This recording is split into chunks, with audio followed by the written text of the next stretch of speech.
নমস্কার। আমার আরও একটি ভিডিওতে আপনাদের অনেক অনেক স্বাগত। আজ আমাদের বাড়িতে প্রথম দিনের হরিনাম, তাই আমি দিদি সকাল সকাল চললাম পুরানো বাড়ির উদ্দেশ্যে। সকাল সকাল বলছি ঠিকই, কিন্তু হয়ে গেছিলো অনেকটা বেলা। ওই যে আছে আমাদের যেহেতু একটা ছোট্ট সোনা, তাকে গোছাতে গোছাতেই ভেবেছিলাম তো সকালে আসবো, কিন্তু সকালে আর এসে পৌঁছানো হয়নি। তাই এসেই দেখুন অন্য কোনো দিকে আর না দেখে বসে গেছি ভাত খেতে।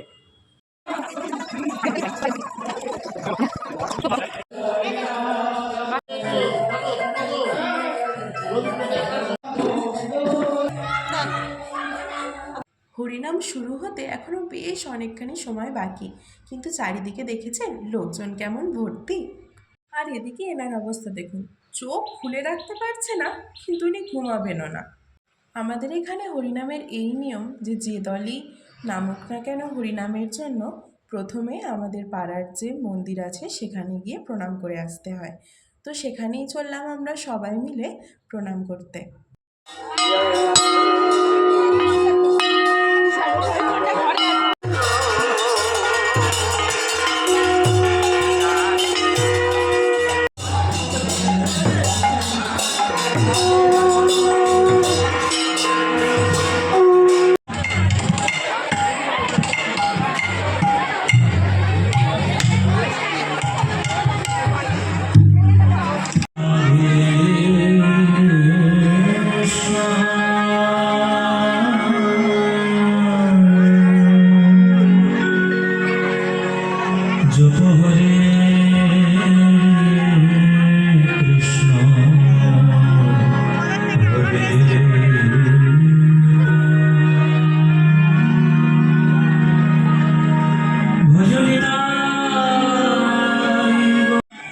আপনার কপালে তিলক আছে না ভগবানের কপালে তিলক নেই, এইটাকে ভগবান আপনাকে জড়িয়ে ধরবে না। আপনি মানুষ হয়েছেন কি হননি সেইটাই হচ্ছে মূল কথা। আগে মানুষ হন। মায়েরা, তিলক সেবা করা, ধুতি পরা, বা গলায় মালা নেওয়া, বা হাতে জপের মালা নেওয়া, এগুলো ভালো জিনিস। যদি করতে পারো খুব ভালো কথা, যদি না করতে পারো মহাভারত দর্শন যাবে, মহাভারত দর্শন যাবে, ঘুরে বেড়াচ্ছে, এ তো ভালো ব্যাপার। বাঙালিয়ানা বলে বটে দেখেছো, সারা ভারতবর্ষে আমাদের সংস্কৃতি হিসেবে ধুতি আমাদের করণীয় একটা বস্তু। তুমি যদি পড়তে পারো ভালো ব্যাপার, কিন্তু না পড়লে একেবারে মহাভারত অসুস্থ হয়ে যাবে এমন কিছু নেই। সম্মান প্রদান করো। একটা মুচি জুতো সেলাই করছে, তুমি পারবে? তুমি তো পারবে না, তাহলে ও সম্মান পাবে না কেন? আমি গান গাইছি, আমি যেমন গান গাইছি, তুমি পারবে? পারবে না। তাহলে তোমাকেও আমার সম্মান করতে হবে। তুমি জুতো সেলাই করো, তোমাকেও আমার সম্মান করতে হবে। কেন ওই কাজটা আমি পারি না? একটা রাজমিস্ত্রি 3 তলা বিল্ডিং তৈরি করছে, একটা 10 তলা বিল্ডিং তৈরি করছে, আমি পারবো? পারবো না। তাহলে প্রত্যেকের কাছ থেকে কিছু না কিছু শিক্ষা আছে। একটা শিক্ষা যদি 5 বছরের বাচ্চার কাছ থেকেও পেয়ে যান, তাকেও নিজের জীবনের গুরু বলে মানার চেষ্টা করুন। গুরু বলে মানুন। যদি মানতে না পারেন, তাহলে আপনার শিক্ষা এখনো পূর্ণ হয়নি, অনেক শিক্ষা বাকি আছে। সম্মান প্রদান করুন। প্রত্যেকটা মানুষ আমার কাছে সম্মানের অধিকারী, কেউ অসম্মানের অধিকারী নয়। এই ভাবটা যদি তোমার মনের মধ্যে তুমি রাখতে পারো চেষ্টা করে, তাহলে মহাপ্রভুর ব্রজ প্রেম একদিন না একদিন পাবেই বটে, অবশ্যই পাবে, না পেলে হবে না। তাই ত্রিনাদ পিসুনিচে তলোরিব সহিষ্ণু আমানি নামান বীর কীর্তনীয় সদা মাথা নিচু করো। আমার মাথা নত করে দাও হে তোমার চরণ ধুলার তলে। মাথা নত করে দাও হে তোমার চরণ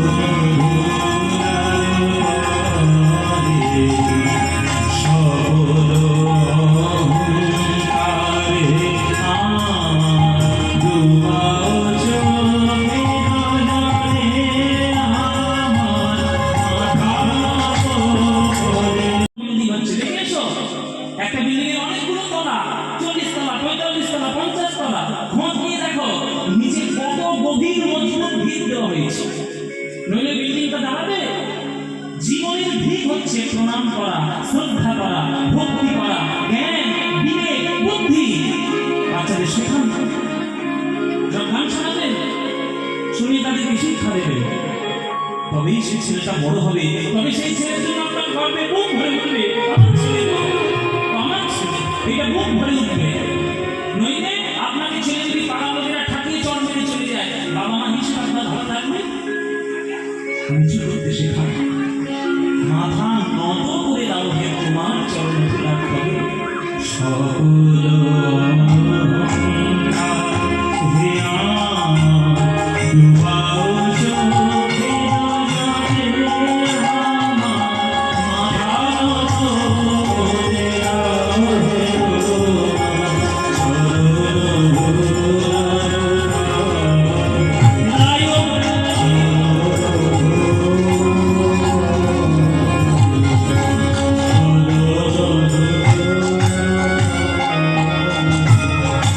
বিশ্বাস করুন, আমি না কখনো এতটা মন দিয়ে কখনো হরিনাম শুনিনি। তবে সেদিন হরিনামটা শুনে আমার মন প্রাণ একেবারে তৃপ্ত হয়ে গিয়েছিল। এতক্ষণ আমার সাথে আপনারাও যে দলের নাম সংকীর্তন শুনছিলেন, তিনি ছিলেন সারেগামাপা খ্যাত পদ্মপলাশ হালদার। তার পালা কীর্তন শেষ হবার পরে কিছুক্ষণ ছিল সন্ধ্যা আরতির জন্য বিরতি। এরপর কীর্তনের ভাব এই যে খোলটা দেখতে পাচ্ছেন, এটা কোথায় থাকে? একে খোল বলা চলবে না। একে যদি আপনারা খোল বলেন, জেনে রাখবেন অপরকে ছোট করলে নিজে ছোট হতে হয়। তাই এটা খোল নয়, এর নাম শ্রীখোল। এ কোথায় ছিল? আপনাদের এই হরিবাসরে চলে এসেছে খোলটা, কিন্তু কোথায় ছিল এই খোলটা? এবার শুনুন, এই খোলটার আদি বাসস্থান আপনাদের পাশের ঘর থেকে, পাশের বাড়ি থেকে ভিক্ষা করে আমায় ভিক্ষা দিয়েছিল। বলে বলে বলে আবার কিছু বলে বাহু তোলে নাচরে হরি বলে বলে বাহু তোলে নাচরে হরি বলে দূরে যাবে কৃষ্ণ প্রেম উদয় হবে,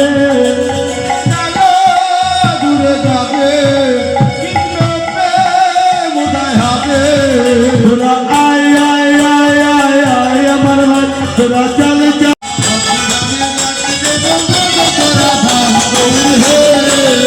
গৌর হে গৌর আলো মধুর না, যে নামেছে মত হয়ে পাগল বালা না, গৌর হে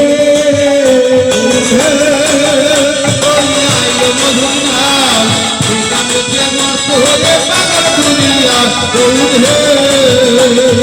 ঘড়িতে এখন সময় রাত 12:30। অনেক রাত হয়েছে। আজ তাহলে ভিডিওটা আমি এখানেই শেষ করছি। আর আমার এই ভিডিওটা যদি আপনাদের ভালো লেগে থাকে তবে লাইক, শেয়ার, সাবস্ক্রাইব অবশ্যই করবেন।